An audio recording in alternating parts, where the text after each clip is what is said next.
Algumas histórias não são contadas por quem viveu, porque ninguém voltou para contá-las.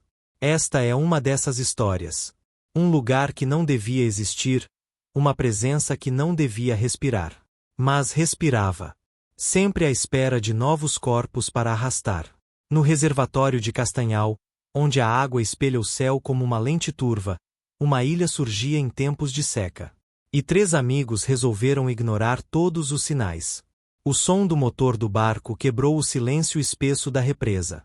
Elias, Túlio e Breno riam alto, o barco sacolejando com o peso das tralhas, isopor cheio de cervejas, varas de pesca e o entusiasmo típico de quem ainda não sentiu medo de verdade.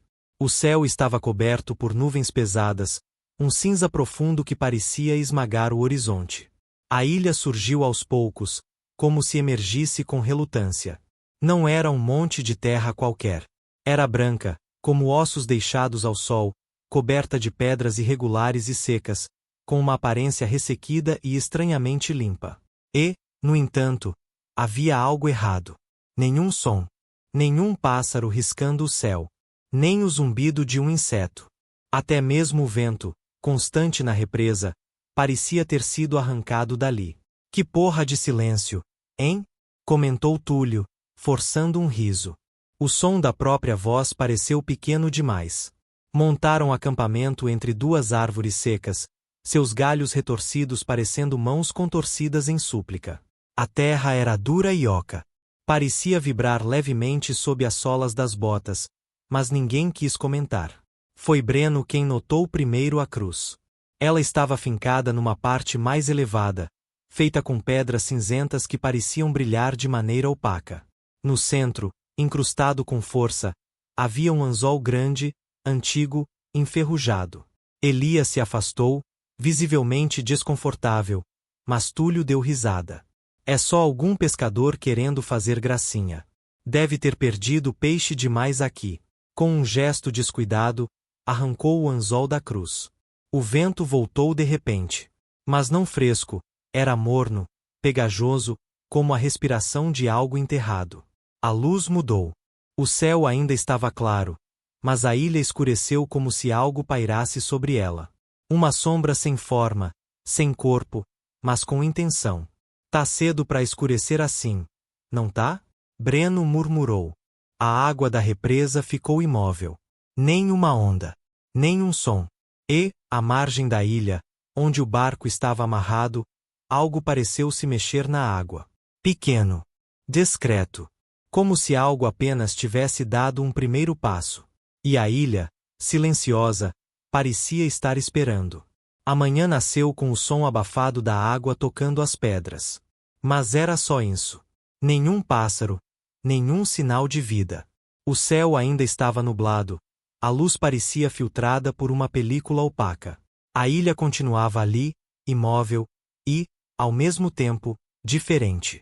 Elias foi o primeiro a desaparecer. Quando Túlio abriu os olhos dentro da barraca, só viu a mochila de Elias no canto. A coberta ainda estava quente. Mas ele já não estava ali.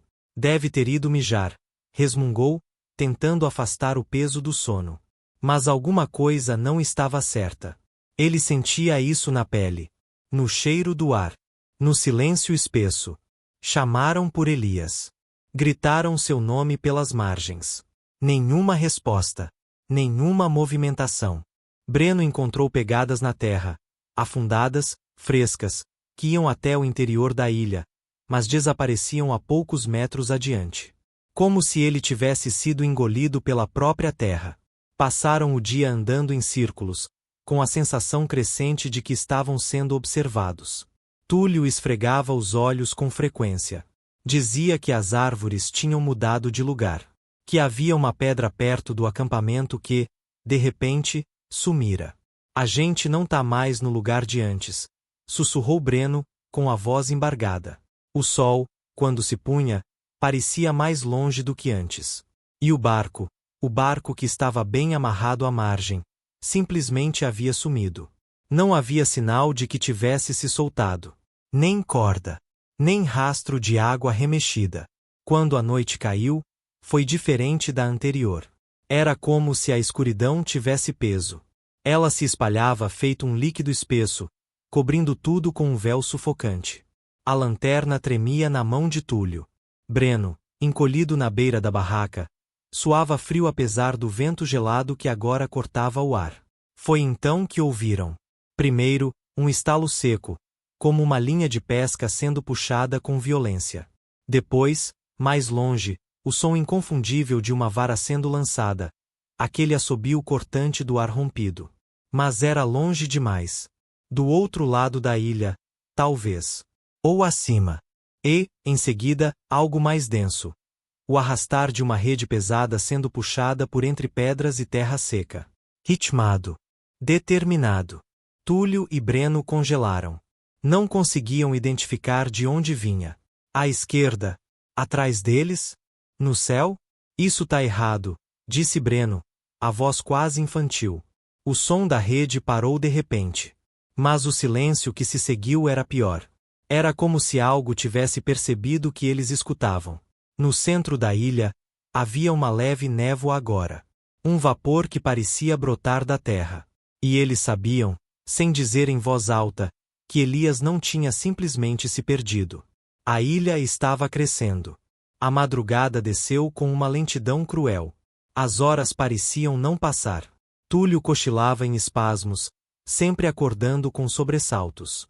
Breno permanecia desperto, olhos arregalados, encarando o breu que engolia o acampamento. A lanterna estava sem bateria. Só restava o fogo fraco da fogueira, que estalava como se estivesse sendo soprada de tempos em tempos por algo invisível. Foi Breno quem ouviu primeiro. O som era de passos descalços, arrastando-se na terra seca. Não vinham de longe. Começaram a poucos metros da barraca. Não houve aproximação. Era como se alguém tivesse simplesmente surgido ali, caminhando já próximo. Túlio se ergueu num pulo. Pegou um facão. Os olhos se ajustaram à penumbra. E então viram Elias, parado, molhado da cabeça aos pés, com os braços caídos ao lado do corpo e a cabeça ligeiramente inclinada, como se pesasse demais. A pele estava pálida, enrugada, quase esverdeada nas extremidades. Os olhos, completamente pretos, sem pálpebras, refletiam a luz da fogueira como se fossem vidros molhados. Ele não falava. Não se mexia. Apenas encarava. Breno deu um passo hesitante para frente. Elias. Sussurrou. Nenhuma resposta. Túlio, mais impulsivo, avançou. Fala comigo. Porra. Onde você tava? Elias então abriu a boca. Lentamente. Como se aquilo fosse difícil. O que saiu dali não foi uma palavra. Foi um som. Como água fervendo. Borbulhas pesadas e irregulares. Um som úmido, grave, que parecia vir de dentro de um poço profundo. E, junto dele, um odor azedo, apodrecido, que tomou o ar como uma onda. Túlio recuou, levando a mão ao nariz. Mas antes que pudesse reagir, Elias se moveu. Rápido. Num salto inumano, agarrou Túlio pelo pescoço com uma força que não combinava com seu corpo magro. Os dedos cravaram na carne. Os olhos de Elias não piscavam. E, de sua garganta, escapava agora um sussurro, baixo, contínuo, em uma língua sem lógica, cheia de estalos e respirações. Breno gritou. Túlio tentava se soltar, mas o aperto era frio como ferro. Até que Elias simplesmente parou. A boca ainda aberta. O som cessou. E, num instante, ele se desfez em água. Caiu como uma cortina líquida no chão, encharcando os pés dos dois. Restou apenas uma coisa. O anzol. O mesmo que Túlio havia retirado da cruz.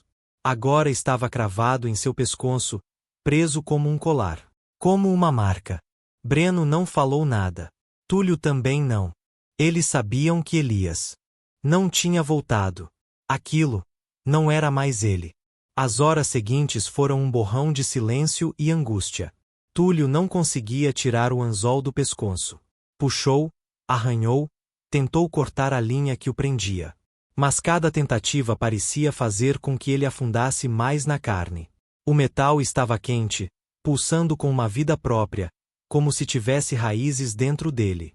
Breno não falava.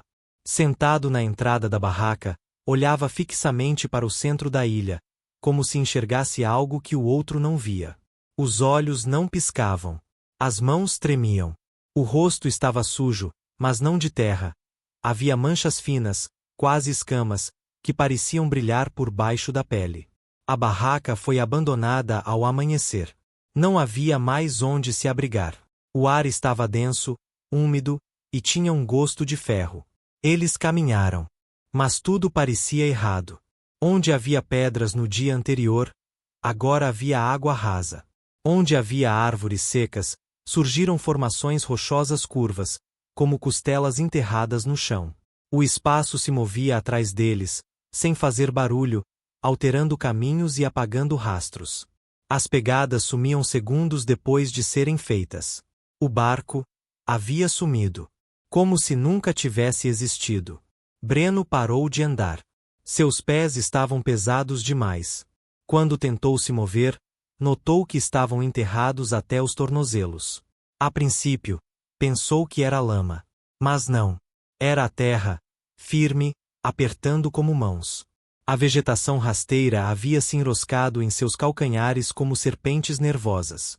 Ela está me segurando, murmurou, quase sem voz. Túlio tentou puxá-lo. Mas a terra gemeu.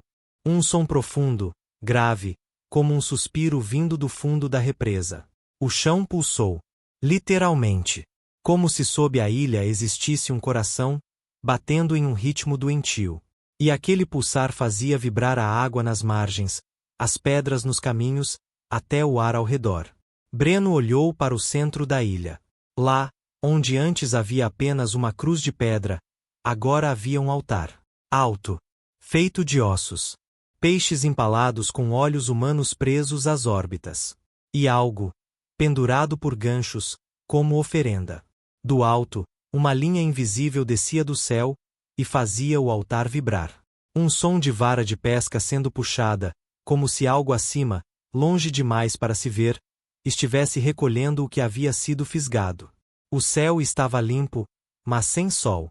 Sem nuvens. Apenas um vazio opaco, parado. Túlio sentiu os joelhos fraquejarem. Não havia mais vento. Nem tempo. Nem direção. A ilha havia se fechado. E agora, só restavam eles. Presos. Como iscas. O dia não chegou. O céu apenas clareou levemente, como se a própria ilha tivesse esquecido como amanhecer. Túlio acordou deitado sobre folhas úmidas, com o pescoço latejando e a garganta seca como se estivesse engolindo areia. O anzol ainda estava lá, pulsando junto com seu coração. Breno não estava mais preso. Mas também não estava em lugar algum. Em volta, as árvores pareciam mais tortas. Algumas se curvavam em direção ao centro da ilha, como se estivessem prestes a se ajoelhar.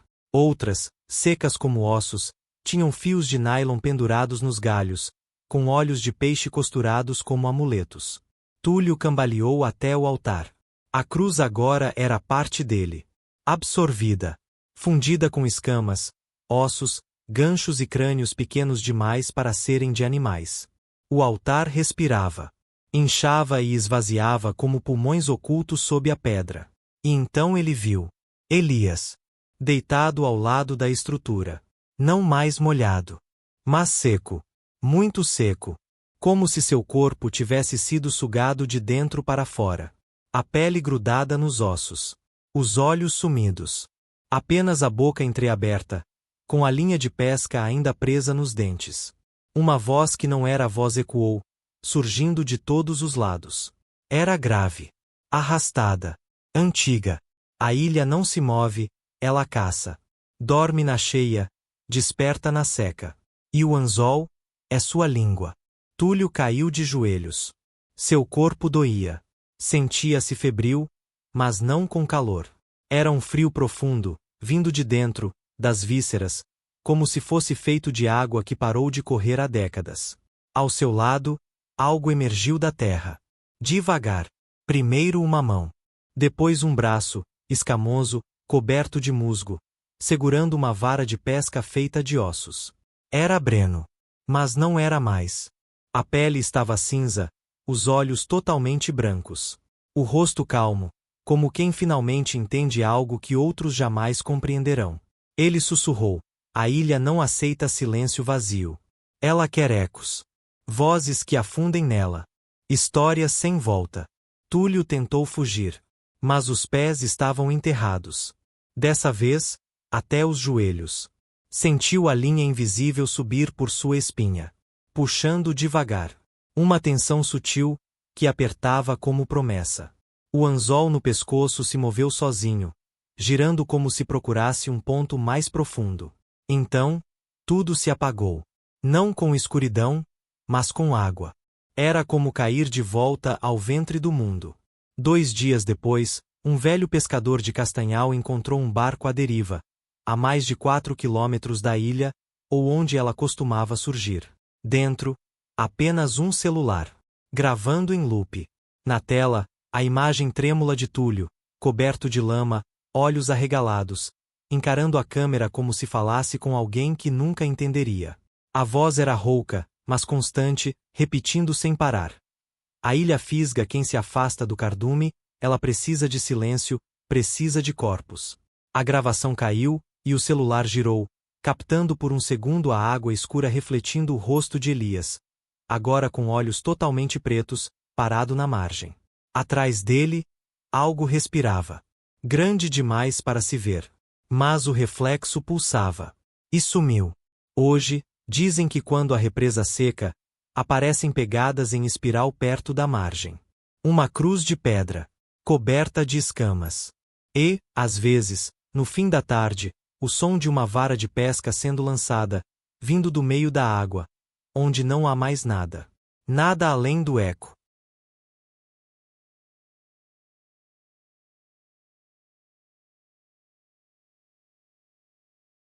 No pacato vilarejo de São Vicente do Estuário, histórias de pescadores e lendas se misturam com o cheiro salgado do mar e o sussurrar constante das ondas. Há um lugar que ninguém ousa visitar à noite, um recanto sombrio na foz do estuário, onde as pedras negras parecem esconder segredos antigos e ameaçadores. Ali, dizem, habita uma entidade conhecida apenas como o Homem das Tripas, uma sombra que já foi pescador, mas que agora vive de um banquete muito mais macabro. Ele se alimenta do que há por dentro, não do peixe, mas das pessoas. Jandir, um pescador teimoso e marcado pela vida dura e dívidas, não acreditava nessas histórias. Mas naquela noite, envolto por uma ressaca alta e pela neblina espessa, ele lançaria sua rede na foz proibida. O que puxou da água mudaria para sempre o que ele sabia sobre o mar. O barco de Jandir balançava furiosamente, quase virando de lado sob o peso do puxão que sentiu na rede. Seu coração acelerou, dividido entre a esperança de um peixe enorme e o medo do desconhecido. As ondas batiam nas laterais da pequena embarcação, enquanto o vento cortante fazia o tecido da sua camisa estalar na pele suada. Ele segurava a lanterna com a mão trêmula, lançando um feixe de luz para dentro da rede que parecia pesar toneladas. No fundo da rede, não havia escamas reluzentes nem barbatanas ondulando. O que brilhou sob a luz fraca foi algo diferente. Um brilho branco, cruel. Dentes afiados e irregulares, parte de uma mandíbula humana, escancarada e presa entre os nós da rede. Jandir engoliu seco. O cheiro que veio junto com aquilo era forte, metálico e estranho, uma mistura de sangue antigo e mar. Mais adiante, algo pulsava entre os nós da rede, um órgão inchado e vermelho, um fígado que ainda parecia vivo, batendo lentamente, como se tivesse forças para lutar contra o fim. O barco tremeu mais uma vez, o estalo das cordas ecoou no silêncio da noite, e a rede se mexeu sozinha, com uma lentidão assustadora, como se algo dentro dela ainda respirasse, ainda vivesse. O corpo de Jandir ficou rígido, as mãos tremiam enquanto ele largava a lanterna e começava a murmurar uma prece antiga, quase esquecida, pedindo proteção contra o que ele não conseguia entender. Mas o medo era só o começo. A noite estava apenas começando a revelar seu verdadeiro peso. O nevoeiro da madrugada parecia engolir o vilarejo de São Vicente do Estuário, envolvendo tudo num silêncio pesado, quase opressor. O barco de Jandir, com as redes ainda penduradas nas bordas, balançava lentamente na maré baixa, enquanto ele lutava contra o cansaço e o frio que não se explicava apenas pela temperatura da noite. Quando finalmente pôde pisar na terra firme, suas pernas tremiam. Cada passo parecia um esforço enorme, como se o próprio peso do que havia puxado na foz carregasse não só seu corpo, mas também sua alma. Ele tentava pensar com clareza, mas tudo se embaralhava. Aquelas imagens da mandíbula solta e do fígado pulsante perseguiam sua mente, como um filme sombrio que não podia desligar. Sem olhar para trás, ele lançou as redes no mar, esperando que a corrente levasse tudo embora, como se pudesse apagar aquele pesadelo com um gesto simples. Mas o silêncio do vilarejo era inquietante. Ninguém o cumprimentava pela manhã. Os olhos dos pescadores evitavam os seus. As vozes baixas e os cochichos nos becos pareciam falar dele, como se ele fosse um homem marcado, condenado. Quando voltou ao barco, seu coração quase parou. As redes, que ele jurava ter jogado fora no meio da noite, estavam ali, esticadas e limpas, como se nunca tivessem sido usadas. Dentro delas, havia um único peixe. Um peixe estranho, com escamas molhadas e brilhantes sob o sol pálido da manhã, mas seus olhos, tinham um brilho humano, fixos e profundos, como se observassem para dentro da alma de Jandir. Com o peixe nos braços, ele caminhou pelas ruas do vilarejo, tentando vender sua captura. O mercado, que sempre fervilhava de vida e vozes, estava mais vazio que o normal. As pessoas recuavam, desviavam o olhar e até mesmo as crianças pararam de brincar quando o viam se aproximar. Nenhum cliente ousava tocar no peixe. Era como se ele carregasse uma sombra invisível, um presságio que ninguém queria perto. Sentindo o peso do isolamento e o aumento da angústia dentro de si, Jandir se sentou próximo à praia, os dedos trêmulos segurando a criatura que parecia tanto viva quanto amaldiçoada. Foi então que o velho Adalto se aproximou. Seu rosto estava marcado por rugas profundas e olhos cansados, mas havia uma sabedoria que só o tempo pode trazer. Adalto olhou para o peixe, depois para Jandir, e sua voz saiu baixa, carregada de um medo antigo, quase um lamento. Ele te marcou agora, rapaz. Não era para você ter pescado no lugar dos mortos. A foz guarda segredos que nem o mar quer revelar. Essas palavras soaram como uma sentença, uma verdade que Jandir não podia mais ignorar. O vento que passava entre as casas parecia carregar ecos distantes, como sussurros de aviso, enquanto o vilarejo, calado e desconfiado, se afastava cada vez mais daquele que desafiara o estuário. Dentro de Jandir, um nó de medo, culpa e dúvida apertava o peito, sufocando sua esperança. A foz, com suas águas silenciosas e escuras, continuava a observar, paciente e implacável, esperando o momento certo para cobrar o preço. O dia se arrastava lentamente, e a noite se aproximava com seu manto frio e denso, pronta para envolver tudo em sua escuridão eterna. A noite caiu sobre São Vicente do Estuário como um manto pesado, trazendo um silêncio quase sobrenatural que parecia abafar até os sons mais simples da vila. As luzes das casas piscavam timidamente, lançando sombras trêmulas sobre as ruas vazias. Jandir não conseguiu pregar os olhos. O medo que lhe apertava o peito era tão real quanto o ar que respirava, e cada ruído lá fora parecia uma ameaça invisível se aproximando. Por volta de meia-noite, ele despertou subitamente, o corpo inquieto e o rosto molhado de suor frio. Sentiu uma coceira estranha no peito, uma sensação que não era apenas física, mas uma espécie de alerta vindo de dentro. Ao erguer a camisa, ficou imóvel, o sangue escorrendo lentamente pelo tórax, formando um traço fino, vermelho e assustadoramente perfeito. Um corte, mas que parecia ter vindo de dentro para fora, como se sua própria pele tivesse sido perfurada de dentro de seu corpo. O medo virou pânico quando, com as mãos trêmulas, ele tocou o ferimento e sentiu algo estranho preso ali. Algo duro, pequeno e cortante. Jandir aproximou-se do espelho antigo que tinha na parede do seu quarto, e o que viu fez seu estômago revirar. Entre o sangue escuro e grudado na pele, estava preso um anzol enferrujado, o mesmo modelo que seu avô usava há muito tempo, desaparecido misteriosamente no mar anos atrás, quando nunca mais voltou para casa. A memória do avô o inundou, um homem forte, mas com um olhar melancólico e segredos que jamais compartilhara. Agora parecia que aquele passado estava amarrado a ele, como uma âncora pesada que o puxava para as profundezas. Tentou arrancar o anzol, mas a dor era quase insuportável, um choque que corria pela sua espinha, uma dor que não era só física.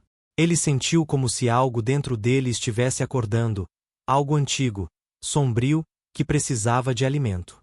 O tempo perdeu o sentido. Horas se passaram enquanto Jandir sentava no chão, encarando o sangue escorrendo e a marca em seu peito. A náusea tomou conta, uma vontade incontrolável de vomitar que o fez correr até o quintal, cuspindo líquido vermelho e amargo, misturado a algo que ele não conseguia identificar. O cheiro era forte, quase como peixe podre, um odor que parecia impregnado em sua pele. Jandir percebeu que não estava mais só. Algo o observava nas sombras, escondido, esperando. Uma presença fria que parecia se alimentar de sua angústia, que sussurrava segredos antigos e malditos. A linha invisível entre o real e o sobrenatural começava a se romper, e ele sentia que estava sendo puxado para um abismo do qual não poderia escapar. Mas havia algo que ele ainda não compreendia totalmente. O corte, o anzol, o peixe estranho, eram apenas o começo. A foz do estuário tinha despertado para Jandir um destino que ele jamais poderia evitar. O relógio da parede marcou 3 horas da manhã quando, pela janela entreaberta, o vento trouxe um sussurro quase inaudível, como uma canção antiga, cheia de tristeza e fome. Jandir fechou os olhos, tentando fugir do que sabia que viria. Mas não havia para onde correr. A noite era longa, e o estuário exigia sua ceia.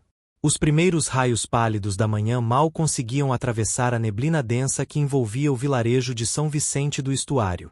O ar estava frio, úmido, carregado de um silêncio pesado que parecia pressionar o peito de quem ousasse respirar fundo. As ondas batiam com uma força calma, mas constante, contra as pedras negras da foz, como se estivessem sussurrando segredos antigos para quem quisesse ouvir. Jandir não foi visto durante todo o dia. As poucas pessoas que passaram perto do cais sentiam um peso estranho no ar, uma sensação incômoda, como se o próprio estuário estivesse esperando, ansioso, pelo que estava por vir. Seus vizinhos cochichavam, trocando olhares preocupados, lembrando das histórias sobre o homem das tripas, o pescador que nunca mais voltou. Quando a noite desceu, a escuridão parecia mais espessa, quase palpável, e as luzes das casas começaram a se apagar uma a uma. Foi nesse momento que alguns moradores ouviram passos arrastados vindo do mar, passos que não pertenciam a nenhum homem comum. Testemunhas relataram ter visto Jandir, vestido com roupas molhadas, caminhando lentamente pelas pedras escorregadias, como se guiado por uma força invisível. Seus olhos estavam vazios, distantes, e o rosto pálido refletia uma mistura de medo e resignação. O som das ondas se misturava ao barulho surdo de algo se movendo na água, e o cheiro forte de peixe podre invadia o ar, espalhando-se como uma sombra sobre o vilarejo. Ele seguiu pela foz, passando pelas pedras negras, sem hesitar, mesmo quando as ondas violentas quebravam contra seu corpo, arriscando levá-lo para o fundo do mar. Ninguém conseguiu detê-lo ou chamá-lo de volta. Era como se o próprio estuário tivesse tomado conta dele, puxando-o para um destino inevitável. Na manhã seguinte, o barco de Jandir foi encontrado à deriva, balançando suavemente na maré baixa. Estava vazio, mas a cena dentro dele era perturbadora e silenciosamente horrível. Sobre o casco, vísceras cuidadosamente organizadas estavam dispostas como numa macabra banca de peixe, cada órgão limpo, separado e disposto com uma precisão que parecia impossível para mãos humanas. No lugar onde normalmente estava o nome do barco, alguém havia gravado com uma faca, de forma irregular e tortuosa, a frase que ecoaria como um aviso e uma maldição para quem ousasse desafiar o estuário: o mar cobra o que é seu. O vilarejo permaneceu em silêncio, e uma sensação de medo e respeito tomou conta de todos. A foz, agora mais do que nunca, era um lugar proibido. Um lugar onde a linha entre a vida e a morte se tornava tênue, e onde o homem das tripas ainda caçava, esperando pela próxima ceia. O vilarejo de São Vicente do Estuário nunca mais foi o mesmo após aquela noite fatídica. O mar, que antes parecia apenas um elemento da rotina dos pescadores, agora parecia carregar consigo um segredo sombrio, sussurrando histórias antigas, enterradas nas profundezas. Os moradores evitavam a foz das pedras negras com medo quase palpável, seus olhares fugindo da água, os corpos tensos, como se carregassem um peso invisível. As noites se tornaram silenciosas demais, exceto pelo som do vento cortante que arrastava a neblina, criando sombras que pareciam dançar na linha tênue entre o real e o imaginário. Os poucos pescadores que ainda se arriscavam a lançar suas redes depois do pôr do sol retornavam mudos, com os olhos vazios e mãos trêmulas, incapazes de explicar o que haviam visto. Eles falavam de redes que se moviam sozinhas, de uma presença que espreitava na água, de um cheiro pútrido que impregnava o ar e enchia os pulmões com náusea e desespero. Nas noites mais escuras, quando a lua desaparecia atrás das nuvens, um lamento profundo e gutural emergia do estuário, um som que parecia o choro de um homem despedaçado, preso entre dois mundos. E naquele lamento, os mais velhos juravam reconhecer a voz de Jandir, uma voz carregada de sofrimento, arrependimento e uma raiva ancestral. Seu rosto surgia nas ondas, por um instante, uma imagem distorcida, com olhos que refletiam a escuridão do mar e a solidão de quem fora condenado a nunca mais descansar. As crianças da vila, ao ouvirem essa história, tremiam e evitavam a beira da água, enquanto os adultos sentiam um medo que não podiam explicar, uma certeza sombria de que o mar não esquece suas dívidas. Dias depois do desaparecimento de Jandir, a maré trouxe de volta seu barco, balançando preguiçosamente na água. Estava vazio, exceto por um estranho arranjo, vísceras limpas e cuidadosamente espalhadas como se fossem troféus, uma ceia macabra deixada para os vivos contemplarem. Gravado na madeira do barco, com cortes precisos e frios, uma mensagem ameaçadora: o mar cobra o que é seu. Essa frase passou a ser um sussurro, um aviso, um presságio para todos que ousavam desafiar o estuário. Pois o homem das tripas não perdoa. Ele não esquece. E ele ainda espera. No silêncio da noite, quando o vento assobia entre as casas e as estrelas parecem se apagar uma a uma, é possível ouvir o som de uma linha sendo puxada lentamente nas águas negras. E o mar, mais uma vez, cobra. Se você gostou do vídeo, não se esqueça de se inscrever e deixar o seu like. Sinta-se à vontade para dar novas sugestões e deixar algum relato ou história sombria nos comentários. Até a próxima!